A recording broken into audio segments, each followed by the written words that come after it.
these next 5 years are going to see Africa become the crypto continent in a way none of us can imagine. It's going to be a real underdog story. It's going to be beautiful. Servus and greetings from Vienna. My name is Anita Posch.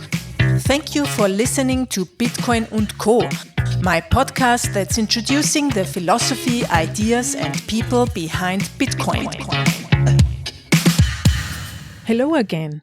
On today's episode, I talk with Ray Youssef. He's the co-founder and CEO of Paxful, a peer-to-peer marketplace for money transfers serving about 4 million people in every country of the world. If you have a question about the podcast or Bitcoin, feel free to visit the episode page at anita.link/59. There you will find an audio recorder to record your question. For all the German speakers, yesterday I published a German podcast episode about Bitcoin in times of COVID-19. You can find it on anita.link/de. Before we start, a message from my sponsors. Not your keys, not your coins is one of the basic rules in Bitcoin. Therefore, I definitely recommend using a hardware wallet, which is what most professional crypto experts use. For those who have problems or difficulties with the technical requirements and constant maintenance of hardware wallets for long-term safe storage, there is the card wallet. The card wallet is a very simple and secure solution for long-term storage of Bitcoin and Ethereum. No software updates needed, it's 100% offline and it leaves no traces on the blockchain. You can give it away as a gift or inheritance. You can send Bitcoin to it and all you have to do is to store it in a safe place. The manufacturers are the Austrian State Printing House and Coinfinity, Austria's first Bitcoin broker founded in 2014. Order your card wallet at cardwallet.com/Anita and get 20% off. If you're interested in more Bitcoin-related podcasts, then check out the Let's Talk Bitcoin network at letstalkbitcoin.com, where you can find a number of other highly relevant Bitcoin podcasts today. Hello, Ray. Thanks for taking the time to do this interview with me today. Hello, Anita. Thank you so much for having me. Ray, you are the co-founder and CEO of Paxful. We will get deeper into the values and goals of Paxful a little later. Can you please start with a short introduction to what Paxful is doing? In which countries is it operating and how many people are you serving? Paxful is a people-powered marketplace for money transfers for anywhere, anyone, anytime, no borders. Paxful serves about almost 4 million people in every country in the world, but our biggest user bases are in emerging markets like Africa, India, and also the United States. We serve the entire world. I thought your focus is on emerging countries, and I didn't know that you also have a focus on the US. That's interesting.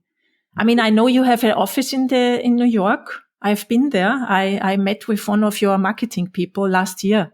Oh, nice. I was looking forward to do this interview with you since February because back then I heard an interview with you when I was sitting in the plane to Zimbabwe to prepare myself to know a little bit more about Bitcoin usage in Africa. And I really like the way you approach things, and also your attitude to business and life seems to be quite different from what the, I would say, sleek Silicon Valley founder style is. Is maybe your life story and your upbringing a reason for that?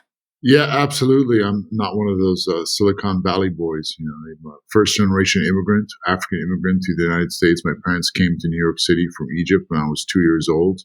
I grew up working in their newsstand in Columbus Circle. It's in Hell's Kitchen in Manhattan in the 80s, which was quite a different time, a very different New York. So, I grew up working on the street and understanding how to deal with people. And then I got a computer when I was 19, and I started developing right away, teaching myself the code. Had 2 startups which were successful, my first 2. Then I thought I needed a break. I was in the ringtone business, honestly, and it was extremely difficult. It was just when Napster went down, I had to deal with all the record labels. Anyway, long story short, I took a break after buying my mother a a brownstone in New York. That was my dream. And then I took a break, traveled the world, did boxing, MMA, what they call the ashes time. And my mother got a divorce. So now I have to buy her another place. So I came back and I started working hard again. I thought I was going to hit it big with the Midas touch. Instead, I had 11 failures in a row until I finally got to Paxful. Oh, that's very interesting. I mean, I read about that story a little bit. I found a website within a story about you. And I found also the part that you were a mixed martial art fighter. So did you do this really for money? No, it wasn't for money. It was just to understand myself a little bit, know what my limitations were, know the kind of person I really was. I was searching for myself. I was, I was a super nerd. I still am a super nerd, but my first two startups I built by myself, completely bootstrapped, and it took a big toll on my life. I was trying to understand who I was, what I was here to do. So I wanted to explore other parts of myself. Okay, I understand. And that's why you also tried to be an actor. Yeah, which I enjoyed. I enjoy writing scripts far more, though. It seems to me like a lifelong learning and then getting to what you are and also to find the thing you really like to do. And it seems that this came perfectly together with Bitcoin in a way. Absolutely. I mean, looking at my job now as a CEO of Paxful, I could not do this job unless I had the lessons that every single one of those 11 failures taught me that year. I mean, it's amazing. Literally, I could not do this job unless I had every single one of those experiences. So here I am, guys. 6 years ago in New York City, I was homeless with my co-founder. We were surfing couches just to get by. We had run to the end of our savings and we had to make some really hard decisions. But the values that we learned have stayed with us. Paxful has 3 values. Only 3, but they're great ones. They're 1, stay connected to the street. 2, build for people. Paxful is not an abstract thing that machines use. It's a real tool that people use. And 3, be heroic. And I'll be happy to talk to you about how those 3 manifest every day here at Paxville. Yes, we will talk about that. That's, I think you also mentioned another 5 values. I think we can talk about that later. And one of this is social justice, I think. And I'm interested in that. So one of your startups was called Easybeats. Yeah. What did you do there? What did you try to do? We were trying to get retail merchants like bars and hot dog vendors, restaurants to accept Bitcoin using a POS. And it flopped. We tried it for a year and a half, but no one had any Bitcoin to use. So it wasn't in the interest of merchants to train their staff on how to accept Bitcoin. It just didn't make any sense. We were trying to solve a problem that did not exist. And that goes back to our second value. We build for people, meaning it starts people first. You have to go to the people, find out what problems they have, then build something to help them with their problems. So we said, okay, we're going to pivot. What problems do we have? Me and my co-founder, Artur, looked around and said, hey, man, we don't even have an apartment. This is bad. We need to make some money, right? So a friend of ours came up to us one day and said, hey, guys, you can make money selling Bitcoin for gift cards? I was like, what? That doesn't make any sense. Like, yeah, you can take a PayPal My Cash gift card and you can buy one of those cards and charge up your PayPal account and spend it. And he said you can get a $500 PayPal My Cash gift card with $250 worth of Bitcoin. I didn't believe it, but I was desperate. I had nothing to lose. I barely had $300 of Bitcoin left. So I did it. It worked. All of a sudden, I had $500 for $250. And I just kept repeating that. And then we weren't homeless anymore. And we're like, hey, this gift card thing is incredibly profitable. We didn't know it at the time, but it's absolutely the best way to onboard the unbanked. And there's 40 million unbanked in the United States, which we'll get to later. So then we decided, hey, let's build a system that allows people to get their Bitcoin quickly and sell their Bitcoin too, especially focused around things like gift cards and other digital assets. And that's how Paxful was born. Previous to Paxful, we were trading on local Bitcoins, Bitcoin Talk Forum, Reddit, WhatsApp, etc. So we just took the best of what we were doing and put it together into a cohesive product. And it worked. But where does this premium come from? I mean, how is it possible that you can make $250 with selling a gift card for Bitcoin? It's a free market, so anyone can put up any offer they want there. Our gift card premiums are very, very high. They go up to 50%, anywhere from 10 to 50%, depending on the gift card. So it's a free market. Right? Anyone can put up any rate they want. If some guys, mostly from China, we call them vendors, right? People that will put up an offer and say, "Hey, give me your $100 Amazon gift card, and I'll give you back $80 worth of Bitcoin or $50 worth of Bitcoin." And the offer just sits there. They have their Bitcoin in their wallet. Someone starts to deal with them. The Bitcoins go to escrow. There just has to be people that are willing to take that deal. And what we started seeing was that there are many people that were willing to take that deal, even up to 50% loss, especially in places like Africa. And we wondered why. Why are they willing to take such a big loss here? It's a great question. Matt Arlong wrote an article called Paxful, why Paxful is the most important Bitcoin company you've ever heard of. And in that article, he gets into actual use cases. So it turns out a lot of Western Africans, especially, started using Paxful and Bitcoin for remittance. So previously, their route looks like, hey, get your friend in California or brother to send money to Western Union, and it'll come to you, after 2 days. It'll take you a day waiting on some super long line. You'll lose about 20%. Then they find out about Paxful. So basically, they tell their relative in California, hey, buy me an Amazon gift card, $1,000 Amazon gift card, and give me a copy of the code on the back of the card. They do it. Then the guy in Nigeria will take the code, start a trade on Paxful, sell it to a guy, most likely in China, but it could be India, anywhere, Singapore. And then he'll get Bitcoin. And then the African fellow will take the Bitcoin and then sell it to another fellow in Africa, in Nigeria, and say, hey, here's the Bitcoin in escrow. I want you to send Naria cash to my bank account. Here's my bank account number. Boom. So with 2 trades, they converted a gift card into cash in their bank account halfway around the world. That's just an example of one of the remittance trade routes and corridors happening on Paxful now. Yeah, I mean, I have seen you have about more than 300 payment services on Paxful. I mean, that's huge. How do you manage all those?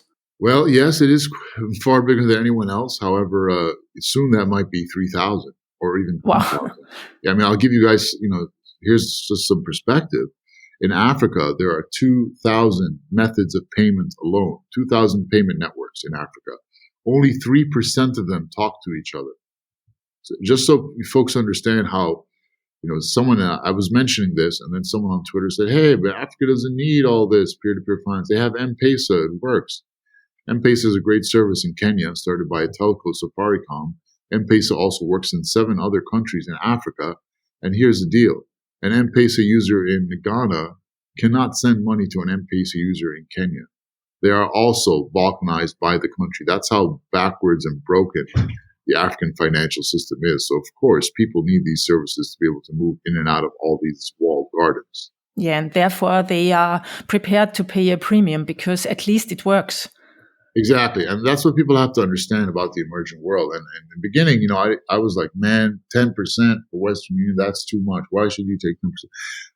And then you actually go talk to these people. Like I've talked to them almost every day, especially in the beginning, especially with people from emerging markets. In the beginning it was the United States. It was the Unbanked in the United States. I talk to them and they don't really mind paying more. They really don't. They just want the thing to work and they don't want any trouble in their lives. They want it to be fast. Speed is important. They're very happy to do that because like you said, the alternative is they can't do what they need to do at all. Which is also, I think, a reason why they don't care so much about privacy like we do, because they are happily using Facebook because it's the only possibility for them to exchange and to communicate with each other online. Absolutely. It's a great point. Here in the West, in the crypto space, there's a lot of people that are, they're very visible and they don't want to be visible. They want to be invisible, right? But there's 4 billion other humans on the planet that are completely invisible and are desperate to be visible in any way. And those are the people that we chose to serve. So, I told this at the Baltic Honey Badger conference with all the, privacy focused people. I said, yeah, I'm a privacy focused person too. I'm with you guys as a libertarian, but I'm not here to serve you guys. I don't really think you have that big of a problem compared to the other people that absolutely are paralyzed by their invisibility. I'm here to help them. You were living in New York by the time when you had the idea for Paxful, or did you? I mean, how did you find out that you want to cater Africa and emerging countries? Because you could also concentrate on the US only. Well, the truth is I didn't figure out anything either. I mean that. Sir, I mean, there's some really, really smart people here at Paxful, but what makes us great is that we listen to our people. Ideas don't just come out of our heads. We have our ears glued to the streets. And the first wave that Paxful had, I mean, Paxful in the very beginning was doing very little volume, like a few little gift cards, a few friends that we taught how to do it, and they were all going on there. Very vibrant, but small. Then one night I get a phone call. It's like 3:00 in the morning. Me and my co-founder were laid out on the couch of a WeWork in Soho. And we were happy to be there. The alternatives would be on the street or surf a couch at some crazy girl's house. So I get a call at 3:00 in the morning, and it's this lady, and she's yelling and she's screaming. She says she's in pain. She's scared. She's like, "Hey, I'm down to my last $13, and I need this Bitcoin." Bitcoin, she called it. She didn't even know how to pronounce Bitcoin. So I dig a little deeper. I was intrigued, like, how did this person get my number? Who are they? Well, they found my number on Paxful.com website. No one ever bothered to call me before. And it turns out this poor lady had been surfing the internet for 3 hours or more just trying to get Bitcoin, and she couldn't. Why? Because lo and behold, she did not have a bank account. This was a white lady in Louisiana, no bank account, didn't want a bank account. I asked her, how did you get stuff before? How do you buy stuff online? She was trying to order an ad on Backpage.com. Right. And then she said, I go to the drugstore and buy a gift card, and I put in the number and it works. Like one vanilla Visa gift card, she said. I said, okay, how many other gift cards do they have? She mentioned all of them: Best Buy, Target, Walmart, etc. I said, okay, go and buy any one of those gift cards with your last $10. Then I went and secured someone that could take a $10 gift card. He would charge a very, very high margin because it was a lot of work to process a $10 gift card. But she only needed $2.50 from Bitcoin. Anyway, I walked her through every step of the way. It took a couple of hours, and I saw through her eyes. And then I redesigned the whole process to help people like that, non-technical people that just needed something very simple. I was on the phone for almost 6 months straight after that first call. And that really helped define Paxful and our values. We rose to the occasion to help these people that no one else in the space cared about. Brian Armstrong was not going to get on the phone these people and help them, walk them through getting and using their first Bitcoin without a bank account, right? Everyone just ignored these people. We did not, because we remember that Bitcoin was created to help these people. It really was. So how could we ignore them? And how do you collaborate or work together with the people in Africa, for instance? I mean, the people who work for you, are they from the streets, from the countries where you have your platform? Yes. So Paxful, we have something called the Paxful Peer Program, and it's enormously successful. It brings people from all over the world, and they represent Paxful as ambassadors, associates, peers. So that program has been proven to be tremendously successful. But just the point that, we didn't really go. I mean, me and my co-founder went physically to Africa 4 years ago, and we saw how amazing the situation was, meaning the people were brilliant. The young people and entrepreneurs there, they were just like an army of them. They were all one more amazing than the next. And we're like, wow, the greatest natural resource of Africa is truly in the heads of its young people. These guys are ready to move forward, right? They just need a path. They need jobs. They need a way to start their own business. And once we saw the problems in Africa, all the financial problems that these folks had to deal with. I can give you guys examples so you really understand what the average African has to deal with. We saw the quality of the people, and we saw the problems that they had, and we said, okay, this is going to become the world's first crypto continent.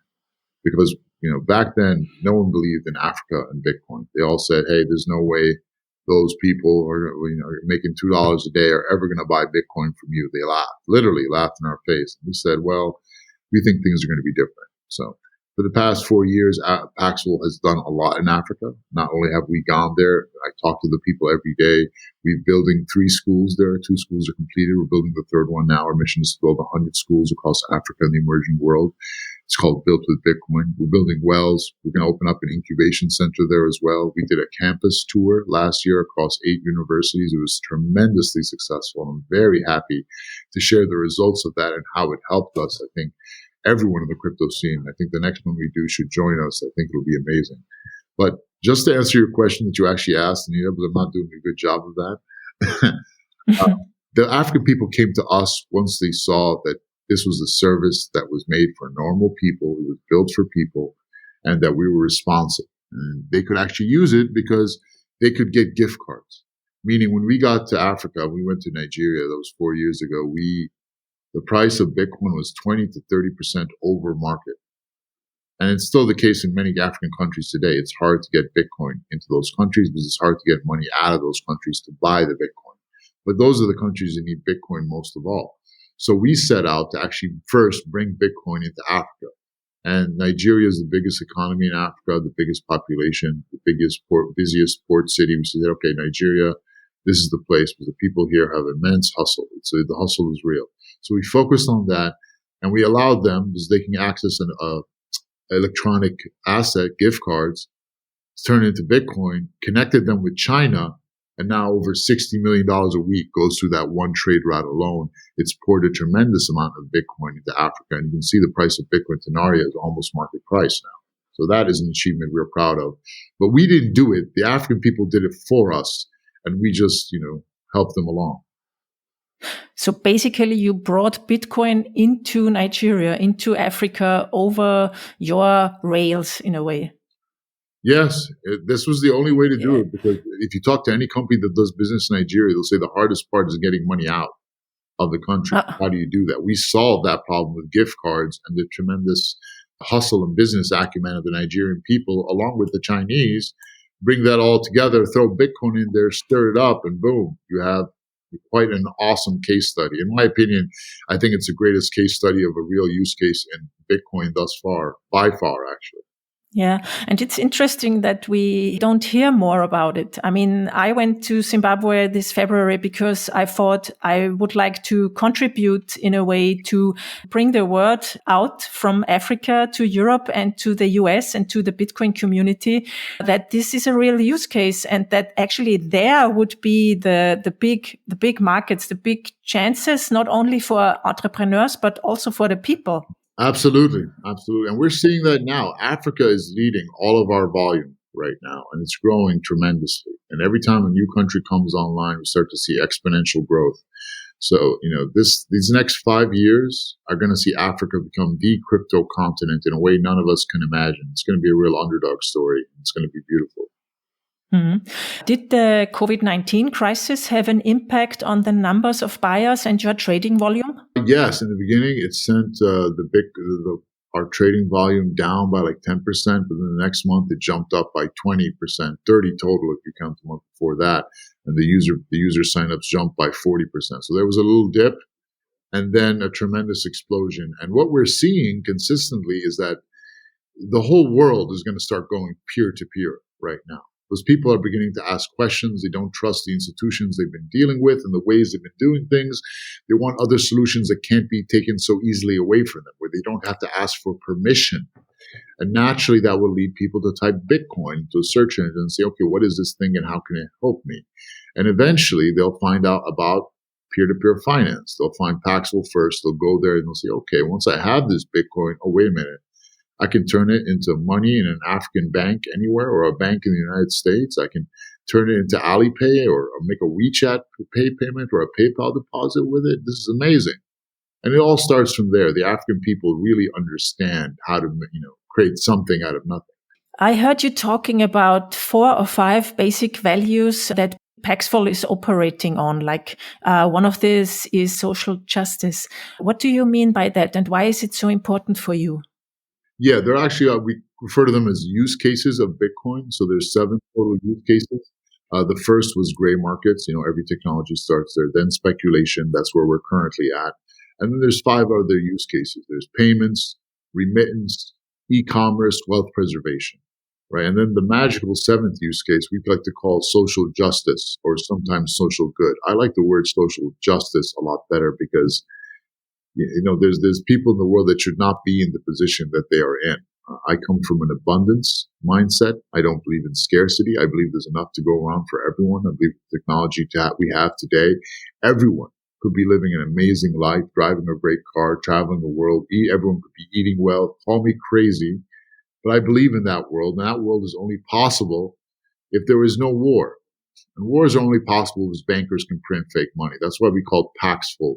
We named our company Paxful. Pax means peace in Latin. So our name of our company is basically peaceful. We want to bring about world peace through an honest money system. That's all that's needed. Once that happens, you're going to start seeing abundance and prosperity break out all over the world. And I'm not ashamed to say that.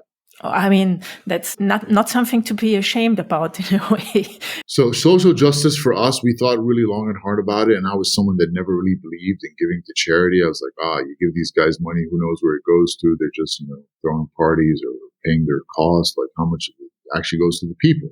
Then I met this fellow on Instagram. His name was Youssef Nasri. He had an organization called Zamzam Water, and he was building an orphanage in Afghanistan. I was so inspired by the video he made. I reached out. We became quick, fast friends. And the guy is honestly the most just forthright human I've ever met. He's so honest. He's literally an angel. Everything you give these guys goes 100% to the people. 100% goes. If you want to make a donation to their administrative costs, you can do that, but you have to specify separately. So anyway, fast forward to the future. Youssef built our first 2 schools, and he also built our first well in Rwanda. So we have some really big plans here, Anita, for Africa. We're on school number 3 right now out of 100, so we're 3% of the way through. We're hoping to increase the speed of that if other companies join our Built with Bitcoin initiative, which is a plan to build 100 schools across Africa and the emerging world. And we're also going to build wells as well, because the first water well we built in Rwanda is now serving 500,000 citizens of Bugesera district who are very happy to go there, spend a penny for a jerkin, which makes it sustainable, meaning that we can actually hire people to work there. And the whole thing will ROI in 2 years. So these wells save the African people tremendous time. They save 6 hours out of the day of the eldest son from fetching water, meaning that eldest son can go to school, meaning it's a tremendous bonus to the GDP of Africa in general. Imagine if we had one of those wells in every district in Africa. Imagine if we had 100 schools across Africa. Imagine if we had incubators, crypto fintech incubators in all the major cities in Africa. That is the plan of Pax Africana, and it goes even further than that, even further than bringing people financial services, water, and education, which are the trifecta of civilization in general. We also have big plans to give people cell phones. Pax will be giving people free open source cell phones with data. That's a huge thing in Africa, and allowing them to communicate with their family and friends, allowing them to have an ID. We want to give people an ID that their government hasn't even given an ID. And believe me, there's hundreds of millions of those people in Africa. We do that. We open them up to a credit rating. It's a massive boost in a country's economy. And we believe it's going to create a golden age in Africa and raise up the entire continent. As crazy as this sounds, Anita, this is how we think here at Paxful. We're completely bootstrapped. We never took money from any VC, but we're already dreaming of causing massive geopolitical, rabid prosperity and abundance throughout all of Africa. That's how we... Well, that's a huge vision and a huge plan, because I just wanted to ask you about internet connection, because I saw how people struggle to pay for their mobile data. Yeah. So they cannot really install a Bitcoin wallet on their phone. But on the other hand, in Zimbabwe, everybody is using EcoCash, and it's the same like with M-Pesa. EcoCash belongs to a company, so it's of course not permissionless. And also the government takes 2% of every digital transaction.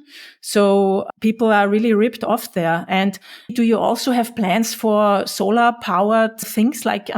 There's so much sun in Africa. Wouldn't it be a good place for Bitcoin mining too?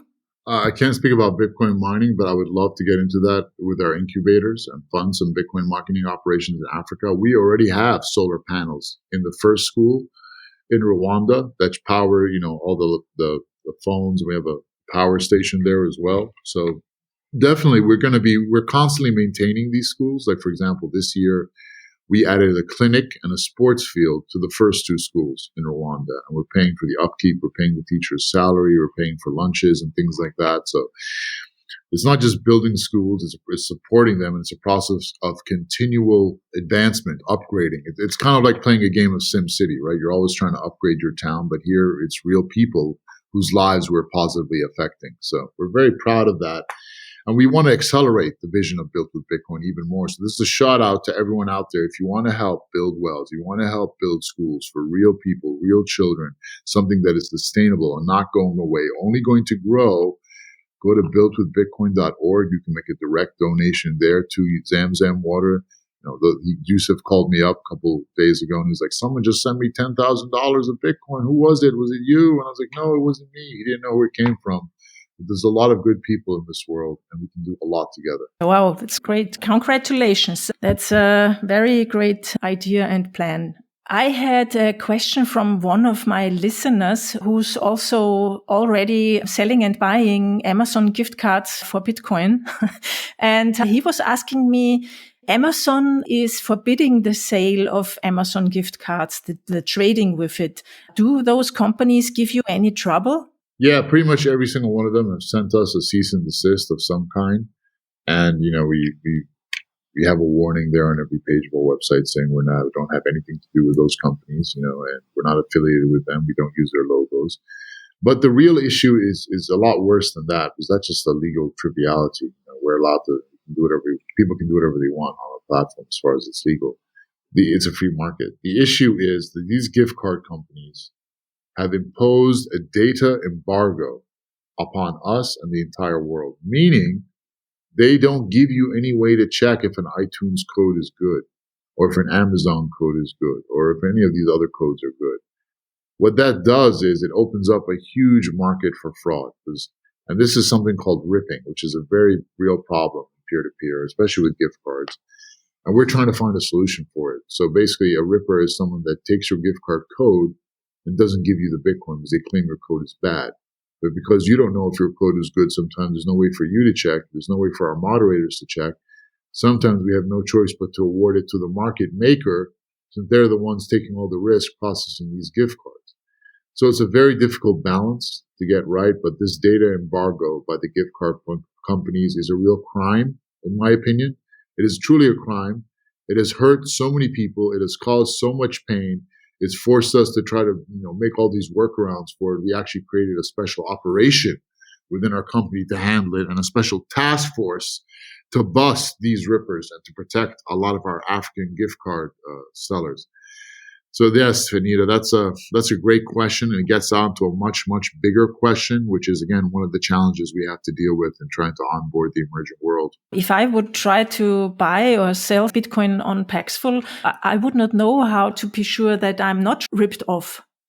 Yeah, so 99.5% of all trades on Paxful happen without any problems whatsoever. Great feedback, good reviews, super fast. But that half of 1%, that's where we're focused on. So this number is actually pretty amazing. We're not satisfied with it, of course, but considering that we operate in the highest fraud rate markets in the world, and considering we deal so heavily in gift cards, which are extremely risky, local Bitcoins just took down their whole gift card section because they couldn't handle it. Half of 1% is really an amazing achievement. This company nearly went down because of all the, just the fraud and scams we had to fight off in the first, 2 years ago, especially. We were I didn't sleep for about 3 months. Let me put it that way. It was pretty intense. But this is the challenge that we have to take on to help the emerging world. And this is where a lot of people, they don't understand. They say, hey, Ray, I look at your Twitter timeline. There's a lot of people pissed off and accusing you of locking their funds and scamming them. And I'm like, well, they're like, well, how can you be a CEO of a company like this and say you're helping Africa if you're getting messages like this? And I tell them very simply, hey, if you're not getting messages like that, then you're not helping Africa. You're not even trying. Because we're going into a place that has been broken, that has been shattered. There's people out there that are all they have no opportunities whatsoever. I can't blame some of them for, going on there and trying to game the system a little bit. But at the same time, we have to have zero tolerance, because if, our marketplaces are balanced, if you let something get out of whack, you can destroy the whole marketplace. So it's not an easy answer, Anita. There are tremendous challenges in the emerging world, especially Africa and India, etc., China as well. But we have to rock them. We have to go through them to accomplish this mission. There's no other way around it. It's not going to be the cleanest or prettiest smelling thing sometime. We have to, being on the street means exposing yourself to a certain kind of, just energy. And we have to go be like higher than that to help those people, because a lot of them just want help. They just want a path. If you show them, hey, you don't have to game or pull a scam or do anything, you can make the money legally, they're very happy to do it that way. And that's what we're seeing on Paxful. We've literally minted, I don't know how many millionaires across the world, but especially in Africa. What would you say to young people, entrepreneurs who want to change something, who want to start something? Should they go to Africa, or maybe let's say it in the other way? If we think our audience is from Africa, what would you say to them to embrace their wish to be an entrepreneur and doing something for the community and for themselves? Yeah, so being an entrepreneur is something I can definitely talk about. And being an entrepreneur starts with one thing. First, find a problem. Find a problem that real humans have and try to solve it, right? And try to solve it not just for everybody, but try to solve it for a specific and like as concentrated a user community as possible. One that you preferably have direct access to and can constantly be listening to them and iterating on your product. If you can get those two things down, you can start building things. And if you're going to go to Africa, whether you're white, black, or whatever, the first thing to do is always focus on the team building. If you're from America or Europe and you want to go to Africa to start a business, great. Find your African co-founder. You're not going to go in there and do this without the Africans. In fact, the Africans are going to lead it. We from the West are kind of guests here. And you have to have the right mindset about Africa. And this is essential to success. So many people, so many businesses, when we talk about Africa, they're like, yeah, we're going to go and this is our market penetration strategy and this is how we're going to take all this land. And this is going to, it sounds like, a serial rapist talking about his next victim, right? That's not conducive to entering in a new market. And the African people have a great sixth sense about that. They're like, more of this colonizing BS, right? And they just ignore it. Even M-Pesa flopped in South Africa. This is another African company that couldn't make their network stick in another African country. That should give you some understanding about how unique the situation over there. There's a lot of, clustered communities, but our job and our value is to bring unity to all of that. And we can do it by following the entrepreneur template, which I just went into. I would be interested in what you think about the chances for female entrepreneurs, because I saw on Twitter, I think yesterday or the day before, one of your followers wrote, how is the situation in Nigeria for female entrepreneurs? Yeah, that was Maxine Ryan. Yeah, she's probably the best, probably definitely the best business lady in all of crypto. She's amazing. She built up BitSpark over 5 years, and Maxine and George, our co-founder, they always smell an opportunity, right? And they're not afraid. So like, yeah, like Nigeria is the place. I'm like, yeah, Nigeria is the place. So female entrepreneurs, I'd advise you to go all in on Africa, maybe not Nigeria. First off, it's Lagos is like Miami in the 80s on steroids. It's an amazing city. You've never experienced anything like it. But Africa is very safe for female entrepreneurs, especially Kenya, South Africa. Nigeria just a little more high testosterone intensity, but I invite all female entrepreneurs, come to Johannesburg, come to Cape Town, meet some of the amazing people there, come to our Bitcoin Center when we open it up. I think there's a huge future for women in Africa. And what I've noticed is that in the African kind of tribal money systems, they call them chama in Kenya or isusu in Nigeria or Stokvel in South Africa. They're these money rotation clubs, and they're usually staffed by women. Women actually, I think they control and circulate the majority of the world's money. They just don't own it, unfortunately. But in Africa, it's, the women are always trying to find ways to use their money better to help each other. And that's where all these social clubs are formed. So I think women can definitely lead the future in Africa, because the truth is women lead most financial revolutions, right? Like especially products. They find something that works. They introduce it to the family first. They're the ones that have to circulate the flow of money. The men are just working and making the money and giving it to the women, depending on the culture. But I think honestly, the future of Africa, women will play a huge part in the financial future of Africa, far more than women in the West play. And that's sad to say, but I believe it to be true. Now you said yes again. You wanted to talk a little bit about the unbanked in the US, because I think it's a huge amount of people who are unbanked actually. Yeah, there is a huge 40 million unbanked people in the United States. And a lot of them don't want a bank account. They use these check cashing places that you'll see in some of the major cities. Come here and cash your check. And, I encourage everyone, to go into one of those check cashing places and to see how they work and if possible, observe a transaction. They're very efficient. They give you all the services that a bank should give with none of the BS or things that are difficult to understand. Because most people just want to do four things with their money, with their accounts. They want to be able to send money, receive money, put money into their system, and take money out of the system. That's it. And that's what these cashing places allow people to do. And that's what wallets like Paxful, Cash App, M-Pesa allow people to do as well. And that's all people need. They don't need any complex financial instruments or this or that. And people in America are the same as people in the Philippines, the same as people in Nigeria, South Africa, Malawi, whatever. With people, humans just want this very simple things from their money system. And whoever gives it to them is going to win. Because what we're seeing now, and this is a very interesting trend, is that the big banks like JP Morgan just gave Gemini and Coinbase an account. Right? What's going on? Are they warming up to Bitcoin?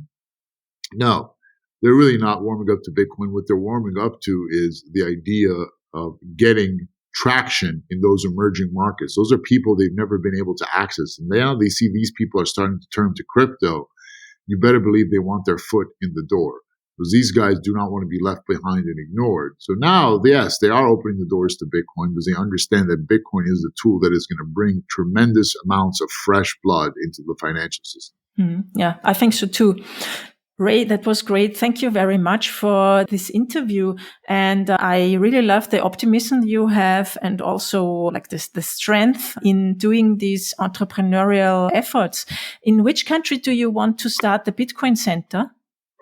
We believe it will be in South Africa, in Johannesburg. I think that's a good bet for the first one. And then from there, we'll probably branch out to Nigeria and then Kenya. Great. What are these also the countries with the most usage of Bitcoin? Yes, they are.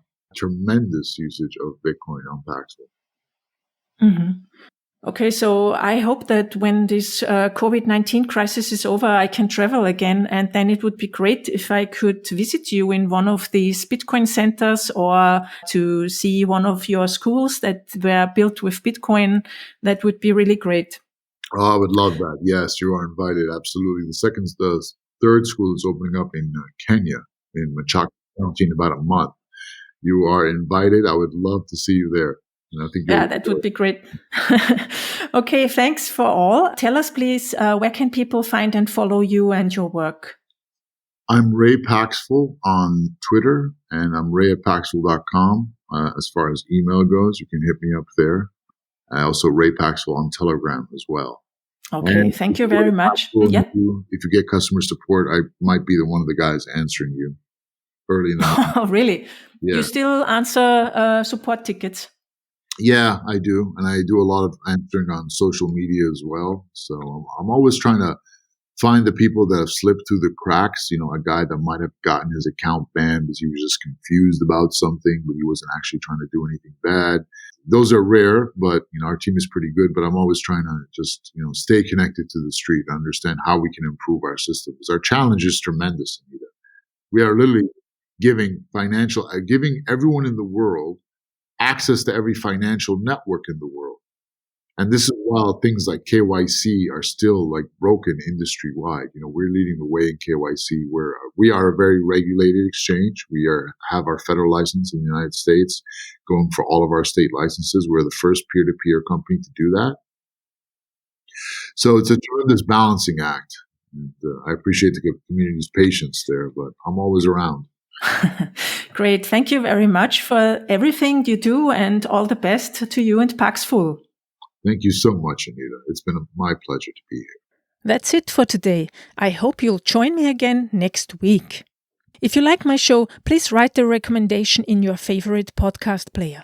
If you're a German speaker and want to start using Bitcoin, then I recommend my book to you. It gives a comprehensive jumpstart into becoming a Bitcoin user with recommendations and safety tips. You can buy it on Amazon, or if you prefer to pay with Bitcoin or Lightning, drop me a message at hello@anitaposch.com. I'm currently looking for new sponsors for my podcast, so please feel free to send me a message too. For new updates, please follow me on Twitter @AnitaPosch and subscribe to my newsletter at anitaposch.com/newsletter. Thank you for listening. Music, start with yes, delicate beats. Idea, content and production, yours truly, Anita Posch.